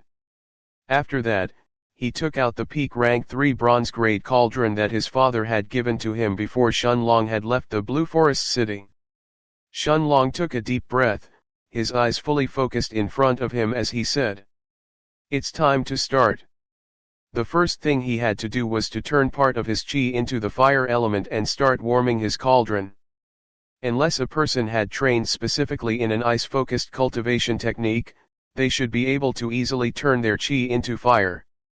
After about an incense stick of time, the cauldron was already warm enough, so Shunlong took out the 5-leaf giant flower. According to Lu Wen's books, I first have to pluck the petals before throwing the body of the flower in the cauldron. After it is fully converted to medicinal essence, I have to throw in half of the grizzly growing root before adding the honey fruit and the blue stripped grass. But this doesn't make any sense. If I pluck all the petals from the 5-leaf giant flower, although its energy will be easier to be refined into a pill, the pill would at least be 20% less effective due to this, and the medicinal efficacy will fall even further if you throw in only half of the grizzly growing root as well. The root grows under rocks and absorbs the energy of the earth to mature. Throwing half of it makes no sense if it is just to balance out the wood energy from the 5-leaf giant flower with the grizzly growing root's earth element. Shunlong pondered for a bit before he decided. I will first add in the blue stripped grass before plucking 1 leaf from the 5-leaf giant flower to balance out its energy and refine it faster. Then I will put in the rest of the flower along with the grizzly growing root, and I will add the honey fruit last. This way the chi barrier breaking pill will at least be 60 to 70% more effective compared to the book's recipe. If any competent alchemist had heard Shunlong's thought process this time, they would definitely spit on his face. If it was that easy to modify alchemy recipes, wouldn't everyone just do that? Chapter 31 Refining Pills. Nevertheless, what others may consider as madness, to Shunlong it seemed completely logical after having understood every single aspect of these medicinal ingredients he was handling. Shunlong added the blue stripped grass first and he noticed that it instantly started to wither. Before all of the essence had left the grass though, Shunlong threw in 1 leaf from the 5-leafed flower. The shocking result was that after throwing in the leaf, the blue stripped grass had a reaction as the half-withered grass coiled itself around the leaf while it was being refined. Shunlong smiled proudly as he said, "Ha, I knew it that this was the correct way to refine the blue stripped grass." By adding 1 leaf from the 5-leafed flower, the medicinal essence of the blue stripped grass that would have been lost in the air is now all focused around the leaf. The refinement is faster and the efficacy of the chi barrier breaking pill will be higher in the end. But I have to throw the rest of the flower inside soon or its quality will quickly drop after it has lost one of its leaves. When he finished speaking, 5 breaths of time had already passed and Shunlong threw the rest of the 5-leafed flower inside the cauldron. When a medicinal ingredient was purified, a sizzling sound could be heard as its body would wither and it would leave behind its medicinal essence in liquid form. The 5-leafed flower was quickly being refined and Shunlong used his spiritual energy to lower the flame's temperature. The grizzly growing root has to be refined slower than the previous two ingredients or its essence would evaporate with only a very small amount remaining in the cauldron in the end. However, even though Shunlong had already lowered the flame's temperature, when he threw in the grizzly growing root, more than half of the root's essence was instantly lost and his first attempt to refine the chi barrier breaking pill was a failure. Shunlong sat down with his legs crossed as he pondered for a bit. Although the recipe was perfect, I should have adjusted the temperature of the flame even more. If I had lowered it just before the 5-leafed flower had finished its refinement process, then I wouldn't have failed like this. Even though Shunlong had absolute knowledge regarding the materials he was currently using, alchemy was in the end a process of trial and error. Even if your theoretical knowledge was perfect, you still had to adapt to any sudden changes during the actual refinement of the pills. Although Shunlong had failed, he wasn't demotivated in the least. Instead, he was eager to find out if his guess was correct this time. He rested for an hour to recover the spiritual energy he had expended, before starting the refinement process again from the beginning. This time Shunlong followed the same steps that he took during the first time, but he lowered the temperature of the flames before the 5-leafed flower was completely turned into essence. It took 20 breaths of time for the grizzly growing root to be refined after he had thrown it in. Now there were 3 different colors moving inside the cauldron. Blue from the blue-stripped grass, light green from the 5-leafed flower and a dark brown from the grizzly growing root, each of them guided by Shunlong's spiritual strength to rotate inside the cauldron in a circular motion. All I need to do now is extract the honey fruit's juice before adding it inside the cauldron. I guess that's why other alchemists need helpers. It really is a tricky situation since you can't remove the juice before you start the refinement process or the fruit will wither and die before a few breaths of time have even passed. Shunlong was having a really hard time right now. If he stopped the refinement to extract the juice from the honey fruit, the rest of the essence inside the cauldron would become useless without the support from his chi flames and the support from his spiritual power, eventually dissipating in the air. If he didn't do this though, the entire refinement process will still go to waste eventually without the honey fruit's needed support to complete the pill. Can I perhaps? Shunlong had a crazy idea in his mind. And yet, although it sounded crazy, once it was stuck in his mind, he couldn't get rid of this feeling. It seemed like something inside him was pushing him to try this idea. Shunlong took a deep breath, his eyes shining brightly. He circulated the chi inside him as he activated the Monarch's hourglass. Then he shouted inside his mind. Monarch's domain. The indistinct figure of an hourglass expanded from his body and covered the entire room as time went still. Chapter 32 Chi Barrier Breaking Pills. The indistinct figure of an hourglass expanded from inside his body and covered the entire room as time went still. Crazy. Shunlong couldn't help but exclaim after time had stopped in the entire room. It really worked. I can manipulate time, forcing everything to go still, before finishing the refining process myself.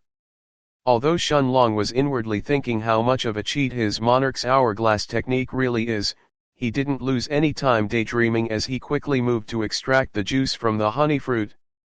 Right now, he could only keep the Monarch's domain active for 6 breaths of time. After that, his chi would be sucked dry from the huge consumption of the technique. A yellow color had added itself into the mix of blue, light green, and dark brown. Guided by Shunlong's spiritual power, the yellow liquid moved inside the cauldron, before it followed the other 3 colors that were already revolving around each other in a circular motion. Shunlong stopped the activation of the Monarch's domain as the invisible figure of an hourglass returned back in his body. And yet, even though less than 3 breaths of time had passed between the activation and the deactivation of the technique, Shunlong still felt that his chi was severely drained. Just activating the Monarch's domain requires so much of my chi. I need to solidify my cultivation at the 7th rank of chi condensation soon. I will definitely have more chi then, and sustaining the Monarch's domain will be easier. The 4 streams of liquid inside the cauldron were guided by Shunlong's spiritual power as they tried to merge with each other. Shunlong knew that he had reached the most crucial phase in his refinement process. The lid of the cauldron was now closed as it buzzed incessantly, while Shunlong's mind was fully focused on merging the four liquids into one. A burst of fragrance came from inside the cauldron as the scent of medicinal herbs suddenly filled the room. Shunlong stood up and opened the lid of the cauldron as he looked inside. Two small cyan-colored pills could be seen inside as they emitted a sweet-smelling aroma. Shunlong quickly gathered both of them and put them inside the bottle that Fatty had sent over along with the 3 sets of medicinal ingredients. Alchemists stored their pills and herbs in airtight bottles, or else the pills would lose their effectiveness by coming in contact with the air for a prolonged period of time. After resting for an hour to recover his qi and spiritual energy, Shunlong decided to refine the last batch of ingredients he had left. Now that he had already succeeded once, the concoction of the pills was even easier the second time around. The refinement process was even faster than before, and there was one more pill inside the cauldron when he opened the lid this time. Shunlong now looked at the 5 qi barrier breaking pills inside his bottle and was overjoyed as he thought of the price that they could fetch. Normal qi barrier breaking pills have a 50% chance of allowing someone at the peak of rank 6 to enter the early rank 7 in qi condensation. My pills, however, have a 70% chance of allowing the people consuming them to directly reach the middle stage of rank 7. Shunlong thought out loud as he looked at the 5 cyan-colored pills in his hand. As for reaching the early stages of rank 7, Shunlong had absolute confidence that anyone consuming his pills would experience a breakthrough in less than 15 days. This was absolutely unheard of in the entire floating cloud sect. It had to be known that rank 7 was a dividing line, and a cultivator with mediocre talent would need to cultivate for more than a year to reach the early stages of rank 7 from the peak of rank 6 if they didn't use any pills. But Shunlong's pills could help someone, regardless of their talent, to directly reach the 7th rank in qi condensation in less than half a month. Shunlong himself understood that his pills would easily fetch a price of 100 sect points each. The problem was how to go about selling these pills. He couldn't tell people that he had just refined these himself. The efficacy of his qi barrier breaking pills and the ones that were out on the market were on a completely different level. I will first try to enter the 7th rank in qi condensation. Then I will consider the matter of selling the qi barrier breaking pills. The treasure pavilion should be my best option, but I will think about it again after I complete my breakthrough. Shunlong sorted out his thoughts before entering seclusion to reach the 7th rank of qi condensation. Part 2 of the series ends here. If you enjoyed it, please give us a like and subscribe so we can be motivated to make even better videos in the future.